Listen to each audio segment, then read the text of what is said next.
Doctor बीना मिश्रा जी, मध्य प्रदेश।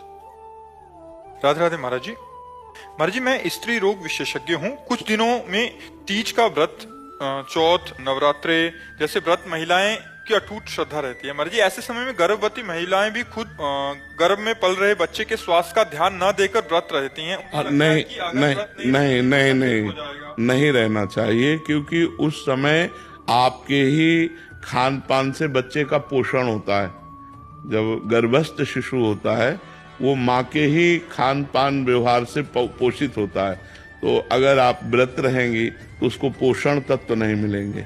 जो गर्भस्थ शिशु को है उसे पोषण तत्व तो ना मिलने के कारण उसमें बीमारियां आ सकती हैं, कमजोरी आ सकती है और अधिक पीड़ा उसको होगी, क्योंकि पोषण तत्व तो माँ से ही मिलते हैं।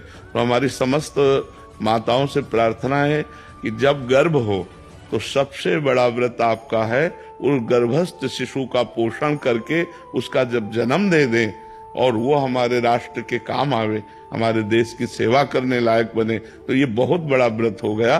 तो उस समय हमें लगता है कि जैसे निर्जला व्रत है या इस तरह के व्रतों का अनुष्ठान न करें, क्योंकि वो गर्भस्थ शिशु का पोषण माँ के ही खान पान से होता है। अच्छे सात्विक पदार्थ पावे और सात्विक वातावरण प्रकट करे, भगवत कथा सुने, ऐसे बाहरी तो करे लेकिन व्रत आदि न रहे। मुझे जैसा लगता है, क्योंकि हमने शास्त्रों में जो पढ़ा है कि माँ के ही द्वारा गर्भस्थ शिशु का पोषण होता है। तो अगर आप 9 दिन व्रत रहेंगी तो उस गर्भस्थ शिशु को वो पोषण तत्व तो नहीं मिलेंगे। तो इसलिए अब जैसे करवा चौथ आती है, उसमें माताएं बहनें निर्जला रहती है। अब गर्भस्थ शिशु को यदि नहीं पोषण तत्व मिलेंगे तो व्याकुल हो जाएगा ना, परेशान हो जाएगा। वो प्रतिक्षण जो नाभि में नली होती है वो माँ के ही उस शारीरिक नसों से जुड़े होती है, जिससे पोषण तत्व उसे जाता रहता है। जिसे नाल कहते हैं ना, नाभि से, हाँ, वो पोषण तत्व जाता रहे। प्रति घंटे जो माँ खाती पीती है उसी से उसका सार तत्व निकल करके उस गर्भस्थ शिशु का पोषण करता है। तो हमें लगता है कि माताओं को बाहरी आराधना करनी चाहिए, जैसे भगवान नाम कीर्तन है, पाठ है, पूजा है, ये सब करे, लेकिन खान पान में अपने लिए तो संयम कर सकते हैं, लेकिन उस गर्भस्थ शिशु के पोषण के लिए जैसे हम औषधि आवश्यक है ऐसे वो भोजन आवश्यक है, पोषण तत्व तो आवश्यक है उस बच्चे को। तो हमें लगता है उन दिनों व्रत नहीं रहना चाहिए।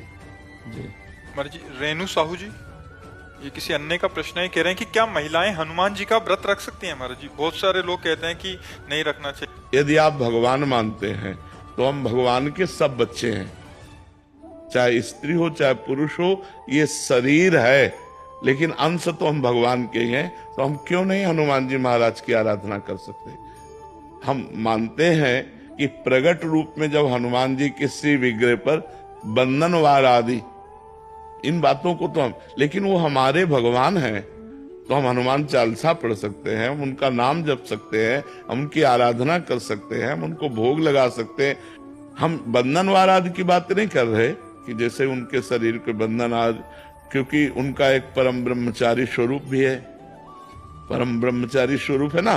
तो इसलिए जो निषेध करने वाले जन है उसी ब्रह्मचारी को लेके वो पर वो भगवान है, वो कोई मनुष्य थोड़ी है, स्वयं शंभु है, स्वयं शंकर भगवान है कि नहीं, प्रसिद्ध है न, स्वयं शंकर है, 11वें रुद्र का अवतार है।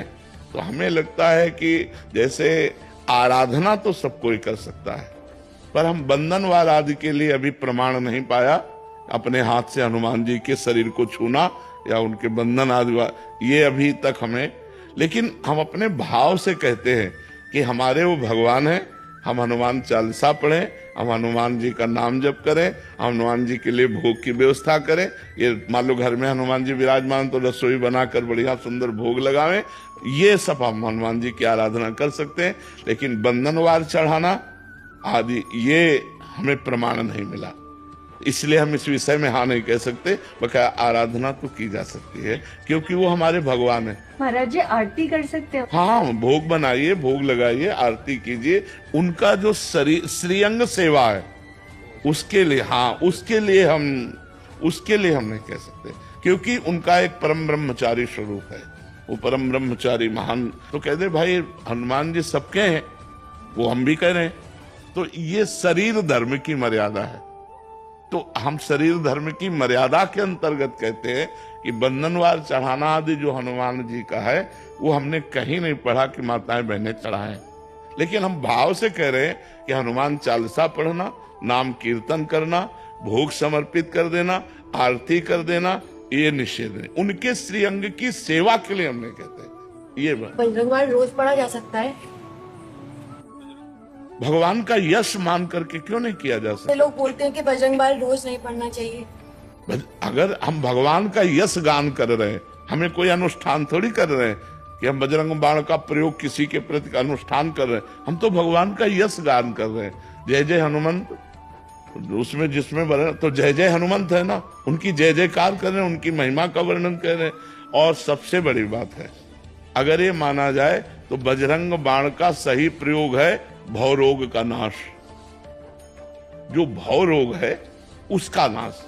शरीर रोग तो नाश एक साधारण बात है, भव रोग नाश है रोग हरे सब पीरा जपत निरंतर तो ये बात है, जपत निरंतर नाश है रोग हरे सब पीरा जपत निरंतर। और कौन सो काज कठिन जग माही जो नहीं होता तुम पाए। तो अगर हमारी श्रद्धा है कि हम भगवान का यश गान कर रहे हैं तो हमें कोई परेशानी नहीं। अनुष्ठान कर रहे हैं फिर बात अलग हो जाती है। जैसे हम देवी माँ हैं, दुर्गा देवी, कात्यायनी देवी, चामुंडा देवी, हम माँ भाव से आराधना कर रहे हैं वो अलग हो गया, और शक्ति भाव से वो एक अलग हो गया। हनुमान जी भगवान भाव से अलग हो गया और अधीन सिद्धियों के वो अलग हो गया। तो हम लोग तो आराधना कर रहे हैं, उनका यश गा रहे हैं, कोई अनुष्ठान थोड़ी कर रहे हैं, ऐसी बात है।